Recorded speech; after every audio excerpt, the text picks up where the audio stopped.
nanone muraho neza abavandimwe dusangiye kwiga ibyigisho biyora abakuze kwiga Bibiliya. Ubuntu bw'Umwami Yesu ni bubane namwe mwese. Tugarutse mu ncamake z'icyigisho cyaranze iki cyumweru. Ni icyigisho cyatubwiraga ngo amahanga umugabane wa mbere.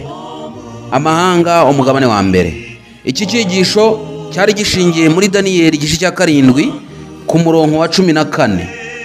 Ahari amagambo yatubwiye ngo nuko ahabwa ubutware n'icyubahiro n'ubwami kugira ngo abantu b'amoko yose y'indimi zitari zimwe bajye bamukorera. Ubutware bwe ni ubutware bw'iteka ryose butazashira, kandi ubwami bwe ni ubwami butazahanguka. Uyu ni Daniyeli yeretswe umukuru nyiribihe byose. Ubwo azaba agarutse azimika ubwami bwe butazahanguka, kandi amahanga y'indimi zose azajya amukorera. Aya magambo abanzirizwa n'icyigisho kiri muri Daniyeli 7, ahari inyamaswa Daniyeli yarose inyamaswa enye, kandi izi nyamaswa nibwo bwami bune buzaduka mu isi. Ubu tukaba turi mu bwami bwa 4. Rero kuri uyu murongo wa 9 Daniyeli yerekanye kugeza kuri uyu murongo wa 14 yerekanye ko umukuru nyiribihe byose azimika ubwami ku isi, kandi ubwami bwe bukazaba ari ubwami bw'iteka ryose. Nshuti muvandimwe, ndizera ko wagiranye ibihe byiza nanjye muri iki cyumweru cyose tumaze twiga ibi byigisho biyobora abakuze kwiga Bibiliya. Nanone kandi iki cyigisho cyari gishingiye mu Itangiriro igice cya 12 umurongo wa 1 kugeza ku wa 9. Niho iki cyigisho gishingiye. Icyo kwibukwa ni kira tubonye muri Daniyeli 7:14. Ariko iki cyigisho muri rusange gishingiye mu Itangiriro 12 yohereye ku murongo wa 1, aho hari amagambo atubwira ngo Uwiteka yohereza Aburahamu i Kanani. Nk'uko twabivuze, yari ataritwa Aburahamu, yari muri Uri y'Abakaludaya iwabo yitwa Aburahamu. Ariko ageze i Kanani aho Uwiteka yifuzaga ko ajya, amuhindurira izina. Amagambo twasoma muri iki gice kugira ngo cyumvikane neza, twinjire mu ncamake ariko cyumvikana. Uwiteka ategeka Aburahamu ati, va mu gihugu cyanyu, usige umuryango wanyu n'inzu ya so, ujye mu gihugu nzakwereka. Nzaguhindura ubwoko bukomeye, nzaguha umugisha, nzogeza izina ryawe, uzaba umugisha, kandi nzaha umugisha abakwifuriza umugisha, kandi uzakuvuma nzamuvuma, kandi muri wowe nimwo imiryango yose yo mu isi izahererwa umugisha. Aburahamu aragenda nk'uko Uwiteka yamutegetse, Loti ajyana nawe. Ubwo yavaga i Harani, Aburahamu yari amaze imyaka 75 avutse. Aburahamu ajyana Sarayi umugore we na Loti umuhungu wabo, n'ubutunzi bwabo bari batunze, n'abantu baronkeye i Harani, bavanwayo no kujya mu gihugu cy'i Kanani. Kanani ubwaho niho basohoye. Aburahamu anyura muri icyo gihugu agera ahitwa Shekemu, ahari igiti cyitwa umweroni cya More. Muri icyo gihugu Uwiteka abonekera Aburahamu aramubwira ati, urubyaro rwawe nzaruha iki gihugu. Yubakiraho igicaniro Uwiteka wamubonekeye, avayo ajya ku musozi w'iruhande rw'iburasirazuba bw'i Beteli, abamba ihema rya Beteli iri iruhande rw'iburengerazuba, na Ayi iri iruhande rw'iburasirazuba. Yubakiraho Uwiteka igicaniro, yambaza izina ry'Uwiteka. Aburahamu akomeza kugenda yerekeje i Negebu. Aya ni amagambo twabonye mu ngingo yo kuwa mbere, cyangwa se abanziriza icyigisho, aho Uwiteka yahamagaye Aburahamu akamukura i Harani, aho yabaga muri icyo gihugu cy'iwabo. Ntabwo ari muri Uri y'Abakaludaya, ni Harani, aho yifuzaga ko avayo akareka gukorera ibigirwamana bya se, akajya gukorera Imana rurema. Imana rero nk'uko tubisomye yamubwiye ko izamuhindura ubwoko bukomeye, kandi urubyaro rwe akazaruha icyo gihugu yari arimo. Muri make rero, igihe Imana yaremaga isi yari ifite umugambi w'ukuri, w'uko kandi abazayikomokaho bazabaho mu munezero n'urukundo. Nyamara aho gusohoza umugambi Imana yari bafitiye, abantu baguye mu gishuko cyo guhitamo uburyo bwabo. Bahisemo ibibi, banga guhitamo icyo Imana yifuzaga ko bahitamo, nuko bigira inama zo gutandukana n'Imana. Nyamara Imana yifuzaga ko babaho mu munezero ndetse n'urukundo. Mu byigisho bibiri rero bizakurikira bizakurikira tuziga uburyo amahanga yananiwe kumenya inzira y'ukuri n'uburyo Imana yayoboye abantu bayo igihe bari bageze mu ngorane yo gukura umucyo mu mwijima. Uwo mwijima wabyawe n'irari ryo gushaka kwigenga. Nshuti muvandimwe, icyigisho cya mbere twarakibonye turagisoje, tugiye gukurikizaho umugabane wa kabiri. Tuzakomeza kureba uburyo Imana yifuje guha umucyo aba Bisiraheli, ariko Abisiraheli bakanga kwakira umucyo bahawe n'Imana, ahubwo bo bakagundira umwijima. Uyu mwijima wakomeje kubudika mu mitima yabo kugeza ubwo bumvishe ko Imana itagikwiriye kuba umwami wabo nk'uko twabibonye, bahitamo gutora umwami w'umuntu. Nyamara Imana yari irababujije gusa n'andi mahanga yose, ariko babirengaho. Irari rero ryo gushaka kwigenga ryatangiriye mu murima wa Edeni, igihe Adamu na Eva bashyizweho igitutu n'inzoka, bagomeye Imana, bagwa mu gishuko cyo gushukwa kumenya cyangwa se kumera nk'Imana. Adamu na Eva baguye mu gishuko kwigenga, ntibari bakifuza amahame y'Imana ko ari yabagenga, nuko nabo bagwa mu gishuko gikomeye. Inzoka irabashuka, imitima yabo yatwawe n'inzoka kugeza ubwo umutima wabo uremerewe ukaba utakibasha kwitegeka, nuko bumvira inzoka, bituma bahemukira Imana. Imana yifuzaga kubaho mu munezero, batandukana nayo. Inkurikizi rero yabaye iyihe? Ni yuko Adamu na Eva nk'ibiremwa byari bimaze gucumura bunguka ubwenge bwo kumenya icyaha, bityo batakaza ububasha bwo guhitamo icyiza, kuba bakirutisha ikibi.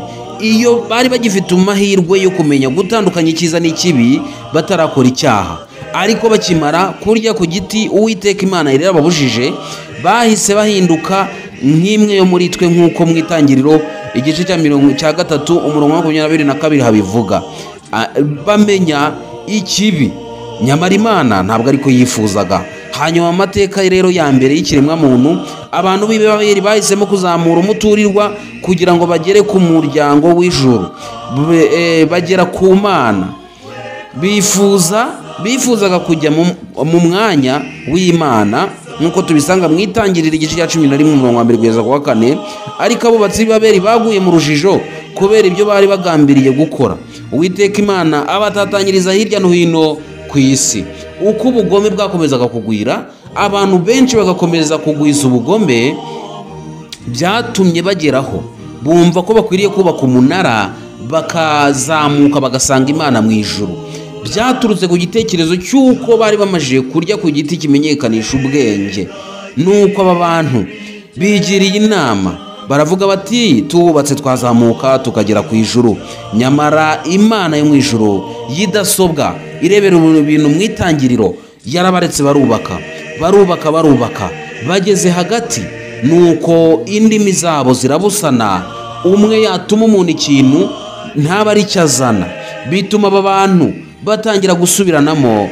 Imana ibatataniriza mu mahanga hirya no hino, bituma havuka amoko menshi, havuka ubwoko bwinshi, havuka ibihugu byinshi bitandukanye biturutse mu ndimi. Buri umwe yasangaga uwo bumvikana, nuko batatanira mu mahanga. Igitekerezo cyabo cyo kurwanya Imana ngo bayisanze mu ijuru kiba kiburijwemo. Ese aba bantu bari bayobowe nande? Bari bashutswe nande? Ubwoko bwa Isiraheli nabwo bwagerageje kwigenga, maze aho kunyurwa no kwishimira kuyoborwa n'Imana, bitoraniriza umwami w'ubwoko bwabo. Imana yagize icyo ikora kugira ibyo kuri ibyo bikorwa by'abantu mu mahitamo yabo. Bwa mbere Imana yahamagaye Aburahamu kugira ngo ahindukire amahanga umugisha. Hanyuma Isiraheli n'itorero rya nyuma bahamagariwe guhamiriza amahanga iby'ubwami bw'Imana. Reka nkubwire, Aburahamu yahamagawe n'Imana kugira ngo ahindukire amahanga yose umugisha. Mbese twabisomye ko Uwiteka yavuze ko abazamwifuriza umugisha nawe azabaho umugisha. Bityo rero Aburahamu yagombaga kuba isoko idudubiza y'imigisha abantu bose babasha kunywaho. Nyamara Imana nanone yahamagaye Aburahamu kugira ngo abantu bose bazamukomokaho, bazakomoka mu rushyi rwe, bazabe abo bahamana. Ariko ikibabaje, Isirayeli yaje kumukomokaho, ndetse n'itorero ariryo turimo ryo mu bihe bya nyuma, bahamagariwe guhamiriza amahanga iby'ubwami bw'Imana, mu buryo bwo kurwanya rero ibishuko bijyanye n'ububasha bwa muntu bwo kubaka ubwami kuri iyi si, bigatuma abantu bagwa mu mwijima. Bibiliya iduha ibyiringiro by'ubwami bw'Imana, ariyo mucyo rukumbi umurikira amahanga. Nshuti muvandimwe, Imana yaduhamagariye kuba umucyo. Yahamagaye ishyanga rya Isirayeli yifuza ko baba urumuri rumurikira amahanga. Nawe tekereza ishyanga rimwe n'abantu bari batuye isi icyo gihe. Ni urugendo rurerure cyane, ariko amahanga yagombaga kwigira kuri Isirayeli, bityo bakaba bubaha Imana bikomoye ku Bisirayeli. Nyamara ishyanga ry'Abisirayeli ryabaye irinyantege nkeya, kugeza ubwo amahanga yabatwaye, nabo bahitamo gukurikiza nk'iby'amahanga yose yakurikizaga. Ni itorero ryacu muri iyi minsi nuko riri. Itorero ry'Imana, ibishuko biri hanze aha ngaha biraritwara. Nyamara Imana yadushyiriyeho kuba umucyo. Twabonye Adamu na Eva ko ari abantu Imana yaremye bwa mbere mu murima wa Edeni. Inkuru yo gusakirana kwa Eva n'inzoka igaragaza inkomoko yo kugwa k'umuntu. Ni ukuvuga icyifuzo cyo kujya mu mwanya w'Imana. Inzoka niyo ibanza kugaragara mu nkuru, ariko yavuga ikavuga nk'Imana. Kuki ari inzoka ariko yavuga igashaka kuvuga nk'Imana? Umuremyi ubwe. Ariko inzoka iravuga iti mu Itangiriro igice cya 3 umurongo wa mbere, harya Imana yaravuze ngo, atangiye kubaza, atangiye kuvuga nk'Imana. Harya Imana yaravuze ngo, byavuzwe inshuro 10 mu nkuru y'irema. Iryo jambo harya Imana yaravuze ngo byavuzwe inshuro 10 muri iyi nkuru y'irema. Imvugo itondaguye nk'iyi ngiyi ngo wayima yaravuze iti wakoreshejwe mu nkuru zombi. Yaravuze iti Imana yaravuze iti wayima ni ururimi rw'Ikigiriki. Wayima, Imana yaravuze iti yakoreshejwe mu nkuru zombi. Imyubakire y'interuro rero iratera urujijo, kuko ruhamwa iravuga iti itagaragajwe. Iravuga iti itagaragajwe. Mu by'ukuri aho niho honyine muri iyo nteruro yose aho ruhamwa itagaragajwe neza. Kandi ikirushijeho gutera urujijo, inshinga izi imbere y'izina ni Elohim, aribyo bivuga ngo Imana. Bigaragaza ko rero ari Imana ivuga. Isomo ry'Igiheburayo rifite urukurikirane rw'amagambo muri ubu buryo. Imana ibwira uwo mugore iti, aho ngaho inzoka isa nkaho yasimbuye iki? Imana. Inzoka yaje mu ishusho ifite akanwa keza karyongomoye nk'ak'Imana, nuko ishaka kwigira nk'Imana. Iravuga iti harya Imana yaravuze ngo ntimuzarye ku giti cyose cyo muri iyi ngobyi. Nyamara siko Imana yari yarababwiye. Imana yari ifitanye uburyo yabanaga nabo, kandi bari baraganiriye nayo. Aba bantu bari bazi Imana uko ivuga. Nyamara umwanzi Satani yarabashutse. Igitangaje rero, imvugo nk'iyo yakoreshejwe igihe umugore yinjiraga mu gikorwa cyo kugomera Imana. Interuro risobanura imyitwarire ye. Umugore abona ari cyiza, nk'uko Itangiriro 3 babivuga. Umugore yakomeje kureshywa n'inzoka kugeza ubwo nawe yahanze amaso cya giti abona ni cyiza. Iyo mvugo iributsa ko Imana igenzura ibiremwa byayo. Imana ibona ko ari byiza, nk'uko mu Itangiriro igice cya 1 umurongo wa 4, Imana yaremaga ibintu byose nuko ikabona ari byiza. Nuko n'umugore amaje gushukwa n'umwanzi, wumva ukuntu Satani ari umunyamayeri kandi akoresha imvugo isa n'iy'Imana, nawe yeretse uwo mugore, nuko uwo mugore nawe aza kubona ari nziza. Rero uku kwisubiramo kw'aya magambo y'Imana n'amagambo yavuzwe na Eva bigaragaza ko yari yamaze gusimbura Imana. Uyu Satani yari yamaze gusimbura Imana umuremyi. Amagambo yayo rero ayasimbuza igitekerezo cye, kandi koko yitwaye nk'Imana, kuko icya mbere yafashe imbuto z'icyo giti azihaho n'umugore. Satani ntabwo yabwiye umugore ngo soroma, oya, ahubwo inzoka ariyo Satani yasoromye ku izo mbuto. Imaze gusoroma ku izo mbuto irazirya, irangije iha n'uwo mugore. Cyari ikimenyetso yari yerekanye ko inzoka niziryaho itari bupfe. Nyamara koko nk'uko inzoka yabivuze, ntabwo igihano cy'urupfu cyahise kiza ako kanya kuri Adamu na Eva, oya. Satani rero yafashe imbuto z'icyo giti aziryaho kandi aziha n'uwo mugore we wari kumwe nawe, uwo mugore wari kumwe nawe, maze uwo mugore nta kindi yakoze, yaraziriye.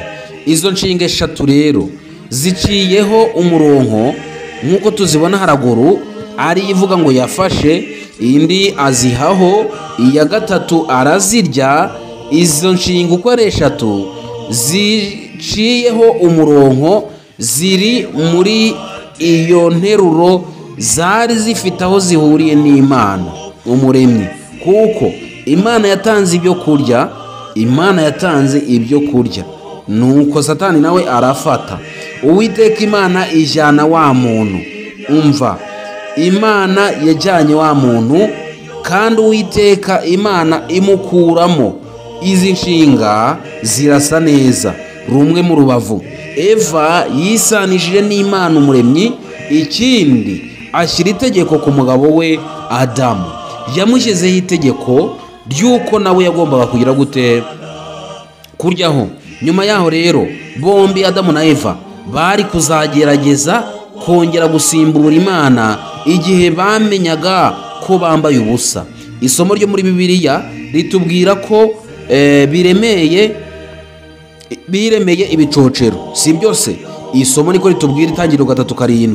Nyamara inshinga kurema ryari ryarakoreshejwe mu gikorwa cy'Imana umuremyi ubwayo ubwo yaremaga ibiremwa byose biri ku isi, kandi yagera no ku muntu ikagira gute, ikarema. Uyu muntu nawe akimara kubona ko yacumuye, nta kindi yakoze, yishyize mu mwanya w'Imana, nawe ajya kwiremera, ararema.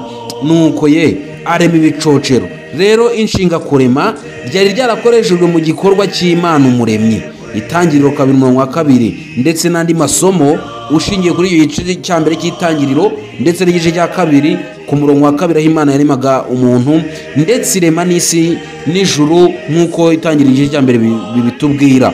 Rero mu bigaragara Adamu na Eva bagerageje kwikemurira ikibazo bishyira mu mwanya w'Imana yo mu ijuru. Ikindi n'ubundi cyari cyaratangijwe n'umugore, n'akaga kuba uwo mugabo n'umugore we ba mbere bari bamaze kwinjira muri gahunda y'inzoka, ariyo kwiha gukora inshinga y'Imana. Barihaye gukora inshinga y'Imana. Gusuzugura Imana kwabo byanagaragajwe mu gukoresha ahantu habiri ijambo aromu risobanurwa ukwambara ubusa kwabo. Iryo jambo aromu rikongera gukoreshwa mu gusobanura uburiganya bw'inzoka. Itangiriro 1 aho Imana yavuga ngo Satani cyangwa se inzoka yarushaga uburiganya inyamaswa zose zahehe zo mu ishyamba. Nguko uko icyaha cyaje mu isi kizanywe n'inyoko muntu binyuze muri Satani we wihanze mu nzoka, nuko akereka umuntu ko nakora ku giti Imana yababujije bazaba nk'Imana. Nyamara aba bantu bihinduye nk'Imana nk'uko tubibonye muri aka gace ka mbere, ariko Imana idasobwa yabakuye muri Edeni kandi bambura ibyo bari bambaye, ibambika gukiranuka kwayo, izina ryayo rihabwa icyubahiro. Niyo mpamvu rero ntabwo ubugome bwagarukiye aho ngaho Imana ikimara kubakura muri Edeni, ahubwo katurebe n'abubatsi b'Ibabeli. Nshuti muvandimwe, aya magambo nkomeje gusoma nyakura muri iki gitabo cy'ibyigisho biyobora abakuze kwiga Bibiliya. Ni mu cyigisho kinini, ntabwo ari igito, ni icyigisho kinini. Nifashishije aya magambo kugira ngo tujye tubasha gusobanura kandi duhabwe ubusobanuro bwagutse bw'iki cyigisho tuba twize muri rusange. Niyo mpamvu rimwe na rimwe urajya wumva hari amagambo agarutse kandi yarakoreshejwe mu ngingo. Ni uburyo bwo kugira ngo twumvikanishe ibyo twari twavuzeho. Rero twize indi ngingo yo kuwa mbere yatubwiye ngo Nimurodi ni Nineve. Yari ingingo nziza cyane, aho twabonye umwami ngo wari ukomeye, wari igihangange, witwaga Nimurodi. Katurebe rero abubatsi b'Ibabeli, n'ubundi bifitanye isano. Imvugo yakoreshejwe hasobanurwa igikorwa cy'abubatsi b'Ibabeli isubiramo amagambo yakoreshejwe mu gihe cy'irema, hagenderewe guhindura icyo gikorwa cy'irema kigasimbura ukurema kw'Imana. Icyo kigendererwa rero cyashyizwe ku meza y'amahanga, aho urufatiro rwa Nimurodi rw'ubwami bwa Babeli busobanurwa hakoreshejwe iri jambo ngo Reshiti. Ni ijambo ry'Igiheburayo rivuga ngo mu ntangiriro. Itangiriro igice cya 10 uhereye ku murongo wa 10, naho reka tuhumve. Haravuga ngo umurongo wa 10, igihugu yimyemo bwa mbere ni Babeli na Ereki na Akadi ni Karumeli mu gihugu cy'Ishinari. Urumva ni ibihugu uyu mwami yimyemo akimara kuba igihangange. Aho rero hose asubiramo ibyabaye mu gihe Imana yaremaga. Nimurodi risobanurwa ngo tuzigomeka. Ijambo Nimurodi ni ijambo risobanurwa ngo tuzigomeka, kandi avugwa nk'uwahanze Babeli. Nk'uko Imana ari umuremyi w'ijuru n'isi, uyu mugabo nawe amaze kwigomeka, kandi iryo jambo niko risobanura. Uyu mugabo nawe yabaye umuremyi, nawe arahanga, agira igihangano cye. Ni ikihe? Yubatse uyu munara w'Ibabeli ateganya kuzamuka ngo asubire mu ijuru. Nyamara ijuru ryatanze itangazo rivuga ngo wajuru we wishime n'abaririmo, kuko umurezi wa bene data ajugunywe hasi. Ariko hatangazwa n'iri tangazo ngo abari mu isi twese tugujije ishyano, kuko uyu murezi atumanukiye afite umujinya mwinshi. None se ko yaramanutse ku isi, yagombaga gushaka ubundi buryo bwose, dore ko yari azi ukuntu mu ijuru ari heza, yagombaga gushaka ubundi buryo bwose yakongera agasubira mu ijuru. Ariko Imana idasobwa yemeye ko aba bantu batangira igihangano cyabo, kandi kirangira kitageze ku ntego. Nshuti bavandimwe, mu gitekerezo rero cy'uwo munara w'Ibabeli tuhabona uburyo bwo kugundira ibitari ibyawe. Interuro ivuga ngo Aripeneyi, hejuru ya ari byo bishatse kuvuga uko isi yari imeze mbere y'irema. Iyo nteruro yongeye kuboneka ahangaha, aho mu Itangiriro 11 umurongo wa 4 hatubwiye ngo iki? Baravuga bati mureke twiyubakire umudugudu n'inzu y'amatafari ndende izagere ku ijuru, kugira ngo twibonere izina rimenyekana, twe gutatanira gukwira mu isi. Imana yaravuze ko bagomba gutatana, ariko aba bantu bo barigometse. Baravuga bati oya, ahubwo twubaka inzu ndende tuyizamura igere mu ijuru, tujye kureba izina ritamenyekana, izina rimenyekana, izina risumba n'ibazina yose, twe gutatanira mu isi. Mu gihe igikorwa cy'irema cyavugaga ku kintu kimwe, amazi kijya ku bindi byinshi bitandukanye, Babeliyo ibyo bintu byinshi bitandukanye yabivunjemo ikintu kimwe gusa. Ijambo ry'Imana Wayomeri Elohimu, Imana iravuga iti ryasimbujwe ijambo ry'abubatsi rivuga ngo Wayomeru. Aya magambo ajya gusa, Wayomeri irindi ni Wayomeru. Baravuga ngo ababo Imana yaravuze, ariko bo babaye benshi. Baravuga bati ukurangiza kurema kw'Imana byo ni Wayehi. Wayehi ni ijambo ry'Igiheburayo risobanura ukurangiza kurema kw'Imana, kandi ntihabeho. N'ubundi ni iryo jambo, ariko iryo jambo ryasimbuwe n'ibyo abantu bagezeho. Baravuga ngo watehi, kandi biba bityo. Ni ukuri byabaye bityo. Imana gukora nkatwe igishije inama cyangwa ngo ibaze na Hasehi tureme umuntu. Byavuzwe n'Imana umuremyi, byasimbujwe n'iryishyiriweho n'abantu rivuga ngo Nasehi mureke twiyubakire. Imana yo yaravuze iti tureme umuntu, ariko abantu bo baravuze bati mureke twubake. Abubatsi b'Ibabeli rero bari bafite umugambi umwe n'uwa Eva, bashakaga kuba nk'Imana. Nta kindi cyari kibaraje ishinga. Icyari kiraje ishinga aba bantu b'Ibabeli nuko bari bameze nka Eva, kandi bose bari bahuje umugambi wo kurema, wo gusa nk'Imana. Nyamara Imana ntiyigeze ishyira mu bikorwa, ntiyigeze ishyigikira umugambi wa Nimurodi ndetse n'abo bantu bo mu gihe cye, ahubwo Imana yarabisenye nuko ibatataniriza mu mahanga nk'uko yari yarabigambiriye kandi yari yarabitegetse.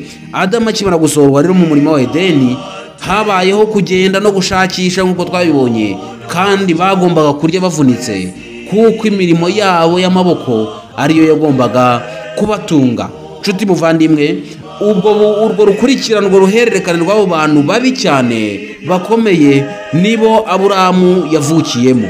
Avuka muri icyo gisekuru cy'uruhererekane rurerure cyane rw'abantu bigometse ku Mana.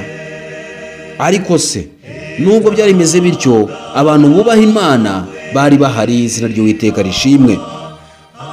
Aburahamu rero avukira muri ubwo bwoko bumeze butyo, muri abo bantu bameze batyo batubaha Imana. Hamwe n'aya magambo rero tugeze ku kagingo katubwira ngo guhamagarwa kwa Aburahamu. Aburahamu yahamagawe ate? Hamwe n'aya magambo Imana yahamagaye Aburahamu, iramubwira iti nzaguhindura ubwoko bukomeye kandi nzogeza izina ryawe. Tangiriro 12 ku murongo wa 2. Guhamagarwa n'Imana kwa Aburahamu gusubiza ukwigomeka kw'abubatsi ba Babeli. Niyo mpamvu bitabaye impanuka kw'Imana ihamagara Aburahamu ngo asige igihugu cy'iwabo muri Uri y'Abakaludaya.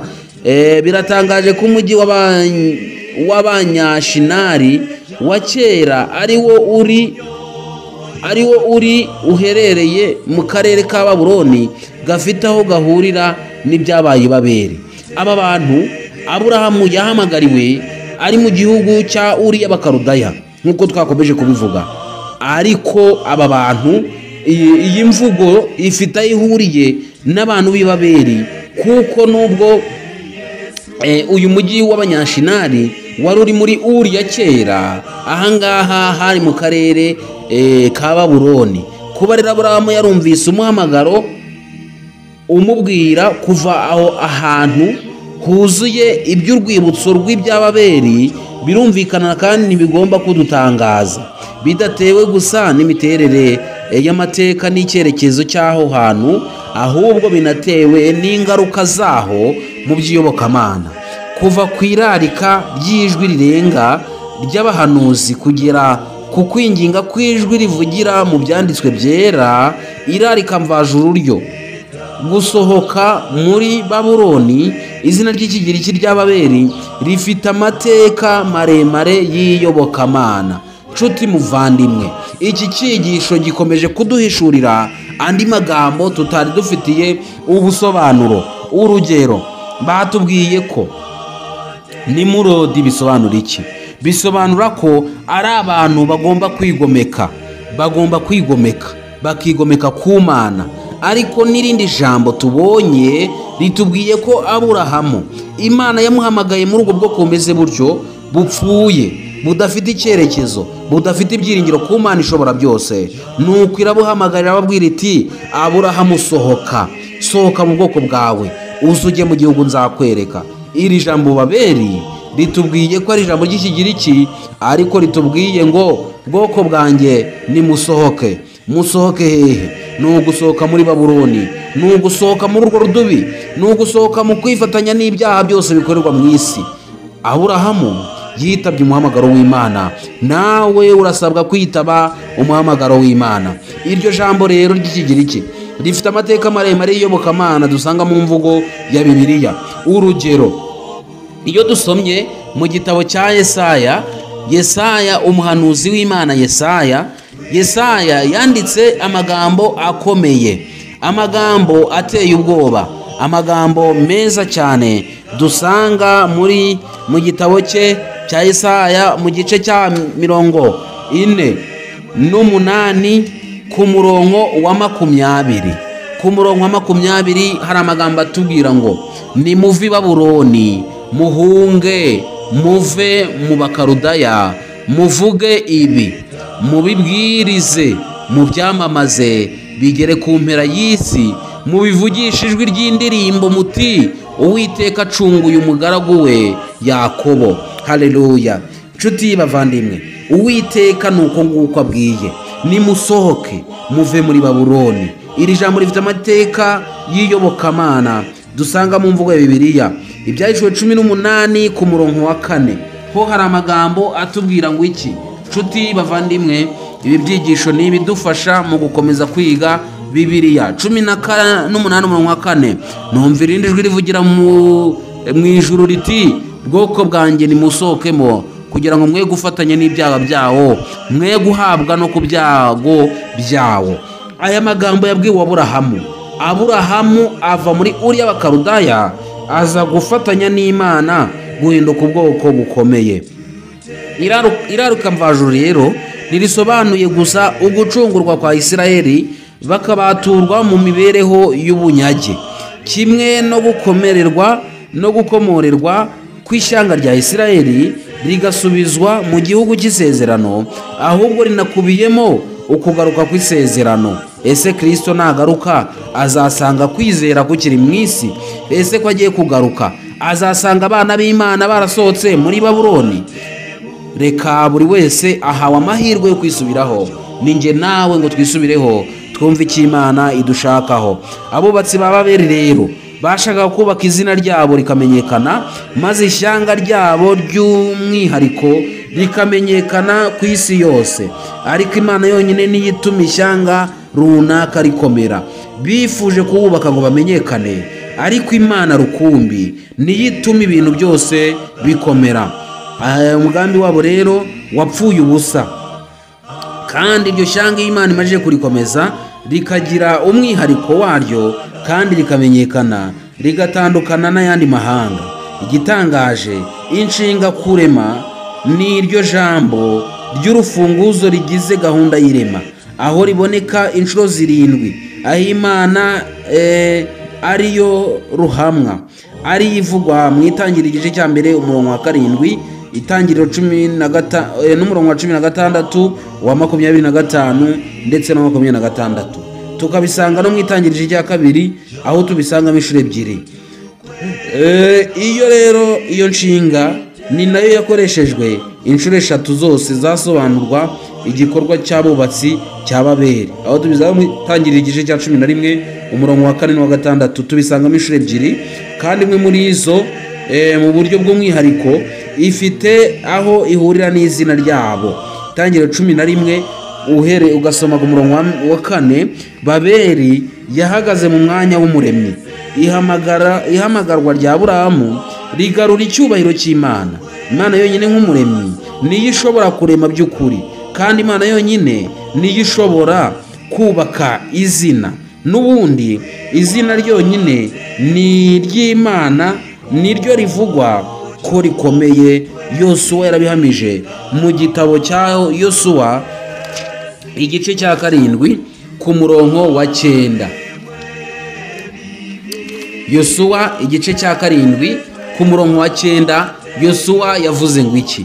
Igice cya 7 ku murongo wa 9, nuko Yosuwa aravuga ati, ayiwe Nyagasani Mana, niki cyatumye wambutsa aba bantu Yorodani ukaba udushyize mu maboko twarigumiye hakurya ya Yorodani? Igice Yosuwa igice cya 7 umurongo wa 9, umurongo wa 7 twari dusomye, umurongo wa 8, none Mana ndacyavuze iki?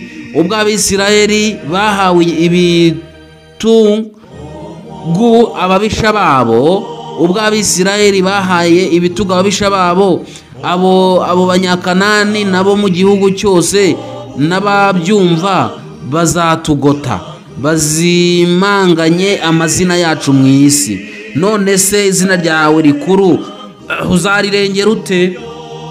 aha Yosuwa yibutsaga Uwiteka gutabarwa kwabo ko ari we bagukesha, nuko ahamya ko Uwiteka ari we ufite izina risumba andi mazina yose, kandi isi yose ikwiriye kubaha iryo zina. Rero ntibyarangiriye aho, twabonye n'ubundi ko Aburahamu azahabwa umugisha. Mu guhamagarwa kwe Uwiteka yagombaga kumuha umugisha. Ijambo baraka rivuga guha umugisha, ni ijambo ry'urufunguzo mu buryo Imana yahamagaye Aburahamu, aho rigaragara inshuro 5, aho ryakoreshejwe inshuro 88.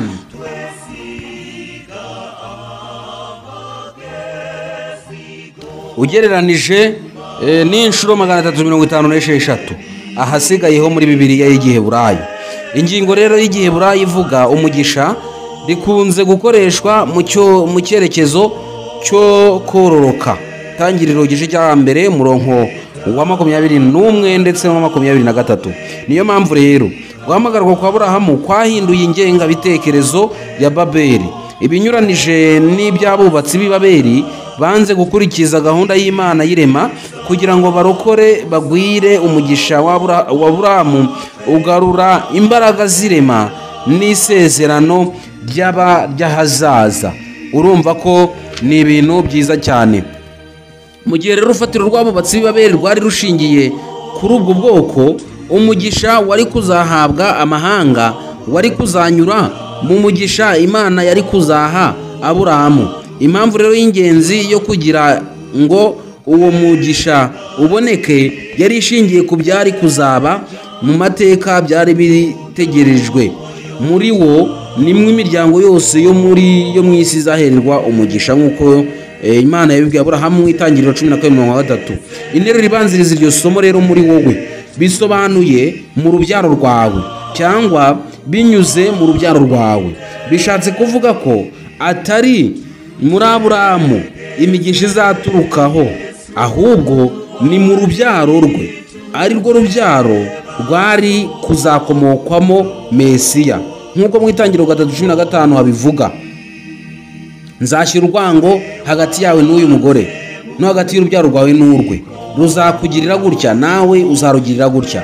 Aho rero imiryango myinshi yacu ihuriza kuri menshi mu magambo, imiterere y'ikibonezamvugo n'amahuriro y'amagambo n'ingingo. Imvugo nk'iyo rero yakoreshejwe na Pawulo asobanura akamaro kagutse k'isezerano muri Kristo Yesu. Abagalatiya igice cya 6 umurongo wa 15. Uhashaka wahasoma ayo magambo ukareba ngo niki Uwiteka Imana yanyujije muri Pawulo. Wahita uhasanga ayo masomo rwose, nawe ukisomera, ubundi ibintu bikagenda neza cyane. Nshuti muvandimwe rero, umugabane wa 3 ni wo gushyirwa mu bikorwa w'ubusesenguzi muri iki cyigisho. Gusimbura Imana twabibonye. Umaze kumenya ko gukora icyaha ari ugusimbura Imana, ibaza ubwawe iki kibazo: ni mu buhe buryo turamutse tutitonze Imana ishobora gusimburwa muri buri ntambwe y'imibereho yacu? Nimwunganirane ibitekerezo n'ingingo zikurikira mu matsinda. Ni ibibazo twakabaye twarigiye mu matsinda ndetse tukabiganiraho. Mu magambo yawe, ese n'iki Imana yagukorera ugendeye ku by'Imana yagiye ikorera abantu benshi bayigomeye? Ibyo yakoreye Nebukadinezari, ibyo yakoreye abami babanjije bayoboye Isirayeli nabi, bagiye batandukana. Igihe ukora mu mibereho yawe y'iby'idini, tekereza, mbese umuhamagara Imana iguhamagara ni kangahe ujya witaba irarika ry'Imana? Nshuti muvandimwe, dukwiriye kugira ibintu byinshi twibaza.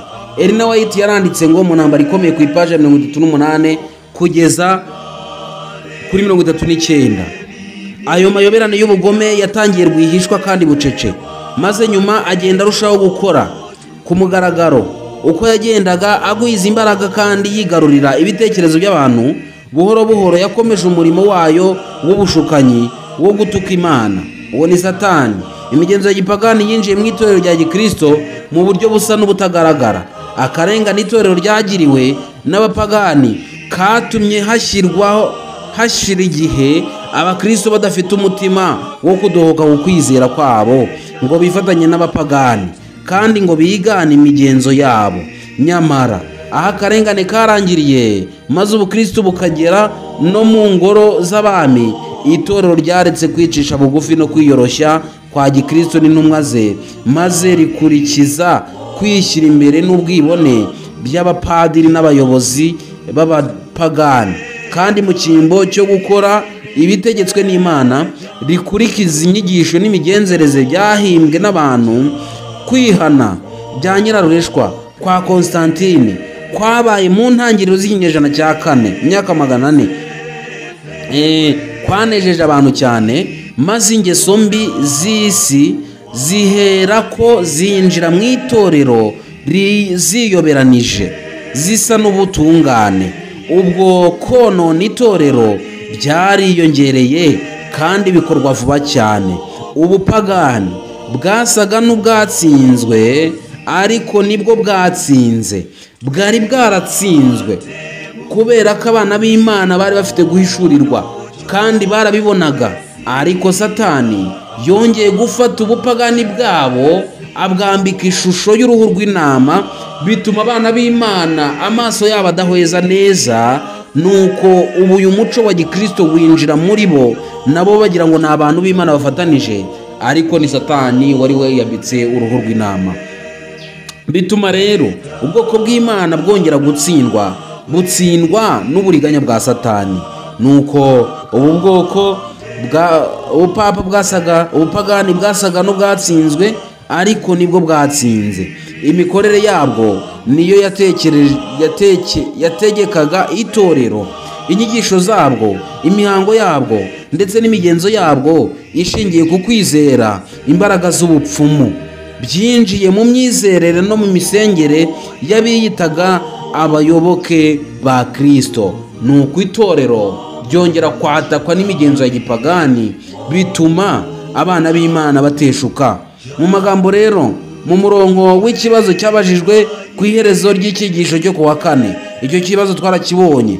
Esaho ntitwaba twese turi mu kaga, cyane cyane uko turushaho gutinda kuri iyi si, tugakomeza kuba mu kaga ko gushyira ku ruhande cyangwa kwigizayo imigirire yoroheje ya Kristo n'intumwa ze, tukabisimbuza ibirori byo kwiyereka n'imihango no kurwanira ubutegetsi, kwishyira hejuru n'ibishushanyo by'iyi si.